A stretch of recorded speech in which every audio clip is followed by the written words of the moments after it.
وہ صحابہ جن کے بارے میں کہا گیا اولئک ہم خیر البریہ، یہ کائنات کی سب سے بہترین مخلوق، سب سے بہترین مخلوق، جن کے بارے میں کہا گیا رضی اللہ عنہم ورضوا عنہ، جنت سے بھی بڑی نعمت کا جن کے بارے میں دنیا میں اعلان کر دیا گیا کہ اللہ ان سے راضی ہے،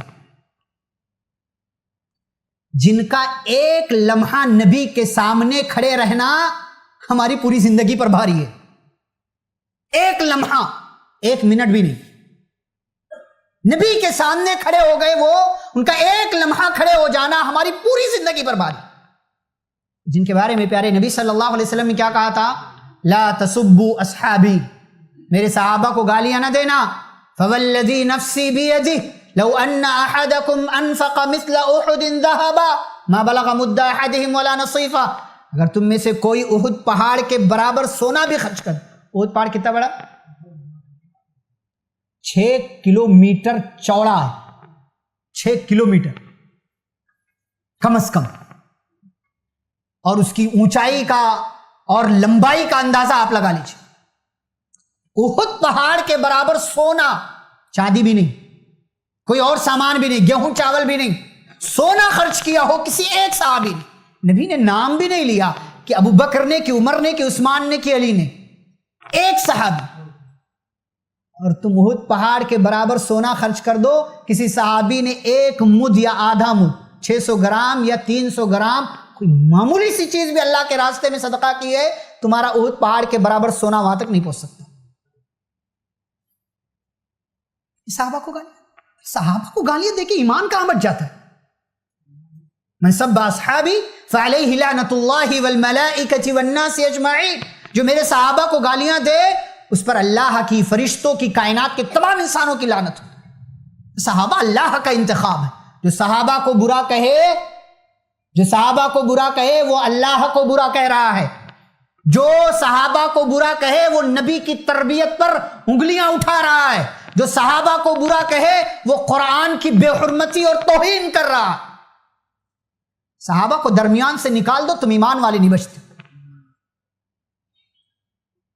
سارا کام صحابہ نے کیا، وہ کہتے ہیں امیر معاویہ رضی اللہ عنہ کا نام لیا، ابو بکر صدیق رضی اللہ عنہ، دیکھا دیکھے آج شیعہ تو خیر کھلے عام گالیاں دیتا، ابو بکر نے، عمر نے، عثمان نے علی کے حق پر قبضہ کر لیا، نعوذ باللہ۔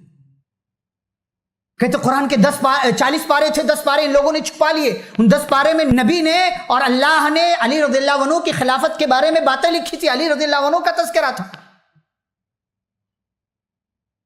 حضرت عائشہ رضی اللہ عنہا کو، حفصہ رضی اللہ عنہا کو نعوذ باللہ زانیہ قرار دینا، کہتے دونوں نے نبی کو زہر دے کر کے مار دیا۔ کس کا نام لیجیے؟ صحابہ۔ ہمارے یہاں دیکھ بس ہاں ہم ٹھیک ہے، ہم نے سن لیا، بھئی سننا نہیں ہے، صحابہ کا منہج اپنانا ہمارے لیے ضروری ہے۔ قرآن اور حدیث کو سمجھنے کے لیے صحابہ کا فہم اور صحابہ کا منہج ہونا چاہیے۔ ہماری عبادتوں کے لیے اگر صحابہ کا طریقہ نہیں ہے کہ جن کی آنکھوں نے، میں نے اس سے پہلے بھی کہا ہے، کائنات میں صحابہ کے بعد آنے والا جو چاہے بن لے، لیکن صحابی نہیں بن سکتا، صحابی نہیں بن سکتا، جو چاہے بن لے، خلاؤں میں پہنچے، فضاؤں میں اڑے، ہوائی جہاز چلائے، راکٹ چلائے، چاند پر پہنچے، سورج تک پہنچ جائے، کچھ بھی بن جائے، صحابی نہیں بن سکتا۔ وہ صحابہ کو گالیاں، وہ بھی کہاں سے؟ اسلام قرآن کے نام پر لگائے جانے والے اسٹیج سے، دین کے نام پر لگائے جانے والے اسٹیج سے صحابہ کو وہ بھی کس مہینے میں؟ محرم کے مہینے، حرمت والے مہینے میں، کوئی احترام نہیں۔ دو چار لوگوں کو سن لیا، وہ فلاں ایسا بولتا ہے، فلاں نے یہ حدیث میں صحیح بخاری کی حدیث بیان کی ہے، اس کے اوقات کیا وہ حدیث بخاری کی حدیث کو سمجھے؟ بخاری کی حدیث، جس کو عربی پڑھنا نہیں آتا وہ بخاری کی حدیث کو کی تشریح کر کے لوگوں کو گمراہ کر رہا، گمراہیاں پھیلا رہا، اور ہمارے لوگ سن سن کر کے ایمان لا رہے، انجینئر علی مرزا جیسے لوگوں کو۔ اب یہ لوگ بتائیں گے کہ صحابہ کون تھے اور کنہوں نے کیا کیا، کنہوں نے کیا نہیں کیا۔ ہمارے لیے نبی صلی اللہ علیہ وسلم کی بات کافی نہیں، ارے چھوڑو نبی کی بات، قرآن آپ قرآن پڑھو, آپ جگہ جگہ اللہ نے صحابہ کا تذکرہ کیا. محمد الرسول اللہ والذین معہ اشداء علی الکفار رحماء بینہم. اللہ نے ہر موقع سے نبی صلی اللہ علیہ وسلم کے صحابہ کا تذکرہ کیا. ہم بھول جاتے, دھیان نہیں دیتے.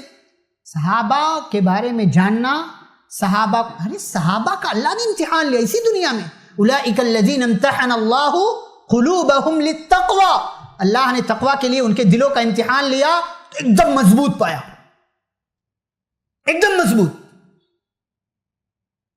اس لیے میں کہتا ہوں کہ ہم جن کی لوگ تقلید کرتے ہیں, یہ بولنے والے جن اماموں کو مانتے ہیں, سارے امام ایک طرف, سارے امام ایک طرف. نبی کا کوئی ادنا سا صحابی بھی جو نبی کی زندگی میں سب سے آخری صحابی رہا, جس نے نبی کے ساتھ ایک لمحہ ایک منٹ گزارا, یہ سارے امام مل کر کے بھی وہ صحابی کے مقام تک نہیں پہنچ سکتے. اور ہمارا ایمان اتنا کمزور ہو گیا ہے, کسی ایرے غیرے نتھو خیرے کی بات کو سن کر کے ہم ان پر کیچڑ اچھالتے, ان پر کیچڑ اچھالتے. کہتے ہیں معاویہ اور ابو سفیان نے سفارش کی تھی اس لیے نبی نے جو ہے ان کا نام شامل کر دیا تھا.